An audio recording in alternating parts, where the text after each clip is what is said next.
നമ്മുടെ മൊറാലിറ്റി രൂപപ്പെട്ട് വരുന്നതിൽ മതങ്ങൾക്കും സാമൂഹിക സംവിധാനങ്ങൾക്കൊക്കെ വലിയ റോളുണ്ട്. അതുകൊണ്ടാണ് അതിൽ രൂഢമൂലമാകുന്നത്. അതുകൊണ്ടാണ് നമ്മൾ വിചാരിക്കുന്ന പോലെ തന്നെ മറ്റുള്ള ജീവിച്ചു കൊള്ളണമെന്നുള്ള ഒരു ചിന്തയുടെ അടിസ്ഥാനത്തിൽ ചെയ്യുന്നതാ. പിന്നെ അസൂയുണ്ട്,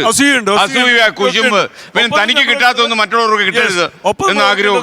ഇന്ത്യയുടെ ഭരണഘടന വിഭാവനം ചെയ്യുന്നതും ഇന്ത്യയുടെ സുപ്രീം കോടതി നിർദ്ദേശിച്ചിട്ടുള്ളതുമായ വ്യക്തിയുടെ സ്വാതന്ത്ര്യവും മൗലികാവകാശങ്ങളുണ്ട്. അതിനുള്ള കടന്നുകയറ്റമാണ് സദാചാര പോലീസിംഗ് എന്ന് പറയുന്നത്. അത് അക്രമത്തിന്റെ രൂപത്തിലും ഭീഷണിയുടെ രൂപത്തിലും ഒക്കെ ഈ രാജ്യത്ത് നിലനിൽക്കുന്നുണ്ട്. ആ സദാചാര പോലീസിംഗ് നമ്മൾ ഓർക്കേണ്ട കാര്യം, യാതൊരു പശ്ചാത്തലത്തിലും സാഹചര്യത്തിലും നിയമം കയ്യിലെടുക്കാനുള്ള അവകാശം നമുക്കില്ല. നിയമം നടപ്പാക്കാനുള്ള അവകാശം പോലീസിനും കോടതികൾക്കും മാത്രമാണ്. അത് പോലീസിനും കോടതിക്കും വിടാനുള്ളൊരു മനോഭാവം നമുക്കുണ്ടാവുക. എമർജൻസി നമ്പർ നേരത്തെ സാറ് പറഞ്ഞ പോലെ 112 ആണ്. ഇങ്ങനെയുള്ള പ്രശ്നം ഉണ്ടാകും. നമ്മളത് വീഡിയോ ചിത്രീകരിക്കാനോ അതിനകത്ത് ഇടപെടാൻ നിൽക്കാതെ പോലീസിനെ 112 വിളിക്കുക. ഡോക്ടർ സിന്ധു പ്രദീപ്, ഇതിനകത്ത് ഒരു ചെറിയ കാര്യം എന്ന് വെച്ചാൽ ഇപ്പം നമ്മുടെ സമൂഹം ഒരു പുരുഷനെ രാത്രി എവിടെയെങ്കിലും വെച്ച് കണ്ട മോഷ്ടിക്കാമെന്നാണോ സംശയിക്കും, അല്ലെങ്കിൽ വേറെ എന്തെങ്കിലും കാര്യം സംശയിക്കും. കുറച്ച് നേരം വൈകി കഴിഞ്ഞാൽ നമ്മുടെ നാട്ടിലെ നഗരങ്ങളിൽ പോലും സ്ത്രീകൾക്ക് പൂർണ്ണമായിട്ട് ഇറങ്ങി നടക്കാൻ പറ്റുന്നില്ല. കാര്യം ഒരു സംശയത്തിൻ്റെ കാര്യത്തിലാണ് അവർ നിൽക്കുന്നത്. ഇവരെന്തിനാ ഇങ്ങനെ നടക്കുന്നത് എന്നുള്ള ആ കണ്ണിൽ നിന്ന് നമ്മുടെ മലയാളി ജനസമൂഹം മാറിയിട്ടില്ല. അല്ല, പുരുഷനെ പുറത്ത് കണ്ടാൽ കക്കാനും സ്ത്രീനെ പുറത്ത് കണ്ടാൽ ഇമ്മോറാലിറ്റി, അതാണ് അവിടെ നോട്ട് ചെയ്യപ്പെടുന്നത്. പക്ഷെ നമ്മുടെ സർക്കാരും നമ്മളൊക്കെ ചെയ്യണത് സ്ത്രീകളെ രാത്രിയിൽ പുറത്തിറക്കി നടത്തുകയാണ്. കാരണം സമൂഹത്തിന്റെ ആ ചിന്താഗതി മാറണം.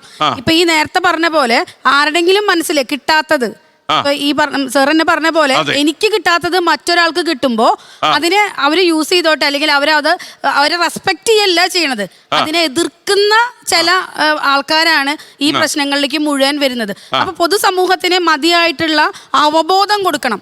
മാത്രല്ല അവര് കൺട്രോൾ ചെയ്യാൻ ശ്രമിക്കുന്നത് സ്വയമല്ല, മറ്റുള്ളവരുടെ വ്യക്തി സ്വാതന്ത്ര്യത്തിനെയാണ്, അല്ലെങ്കിൽ മറ്റുള്ളവരുടെ മെന്റാലിറ്റിനെയാണ്. ഇപ്പൊ ഈ കുട്ടി നേരത്തെ പറഞ്ഞത്, ഞാനതിന്ന് രക്ഷപ്പെട്ട് ഞാൻ പുറത്തേക്ക് വന്നു. എത്രയോ പേര് ഉൾവലിഞ്ഞു പോകണ്ടെന്നറിയോ? പിന്നീട് അത് ആത്മഹത്യയിലേക്ക് പോകാണ്. എത്രയോ പേര് ഒന്നും പറയാതെ ആത്മഹത്യകളിലേക്ക് പോകുമ്പോൾ കേരളത്തിലെ ആത്മഹത്യ വളരെ കൂടുതലാണ്. അത് പുരുഷന്മാരായാലും കുട്ടികളായാലും അഡോളസെൻസ് പല പ്രശ്നങ്ങളും അവര് എന്താ പറയുക, അവര് പല റോൾ മോഡൽസും അവര് ഈ സോഷ്യൽ മീഡിയയിൽ നിന്ന് എടുത്തിട്ട് തെറ്റായിട്ടുള്ള പല ഇൻഫർമേഷൻസ് ആണ് അവർ ക്യാപ്ചർ ചെയ്യണത്. അതിൻ്റെ പേരിൽ അവർ ഉൾവലിഞ്ഞ് അത് ഇരുന്ന് ചിന്തിച്ച് അവരുടെ കോഗ്നേറ്റീവ്, അവരുടെ ചിന്താഗതി അവിടെ സ്റ്റക്ക് ആവുകയാണ്. അതാണ് ഈ എന്താ പറയുക, ഇപ്പൊ ഈ പറഞ്ഞ പോലെ നമ്മളെ സംബന്ധിച്ച് സദാചാരം അത്രയും നമുക്ക് സംസ്കാരം. ഞാൻ ചോദിക്കുന്നത് വേറൊരു കാര്യം, നമ്മുടെ ആന്റണി സാറൊക്കെ പോലീസ് സംവിധാനത്തെ ഒരുപാട് കാലം സഹായിച്ചിട്ടുണ്ട്. ഇദ്ദേഹമൊക്കെ പോലീസ് ഡിപ്പാർട്ട്മെന്റിൽ വർക്ക് ചെയ്തിട്ടുണ്ട്. ഒരു റെഗുലർ പോലീസിംഗ് പരാജയപ്പെടുന്നതാണെന്നാണോ മോറൽ പോലീസിംഗ് എഴുന്നേറ്റ് വരുന്നത്? റെഗുലർ പോലീസിംഗ് തകർന്നോടത്ത് നിന്നൊന്നും പറയാൻ പറ്റില്ല. കാരണം പോലീസ് എത്തുമ്പോഴേക്കും അവിടെ കൈകാര്യങ്ങൾ നടന്നിട്ടുണ്ടാവും. കാരണം പോലീസ് ഒന്നും ഇങ്ങനെ അക്രമത്തിലൂടെ അല്ല നേരിടുന്നത്. അപ്പോൾ അവര് ഈ പറയുന്ന പോലെ സമാധാനമായിട്ട് കാര്യങ്ങൾ ചെയ്യുമ്പോൾ എനിക്ക് കിട്ടിയ വൂണ്ടാണ് ഞാൻ പലയിടത്തും അവിടെ മറ്റുള്ളവരുടെ മേത്ത് ആക്രമണമായിട്ട് ഉപയോഗിക്കുന്നത്, അറ്റാക്കായിട്ട് വരുന്നത്.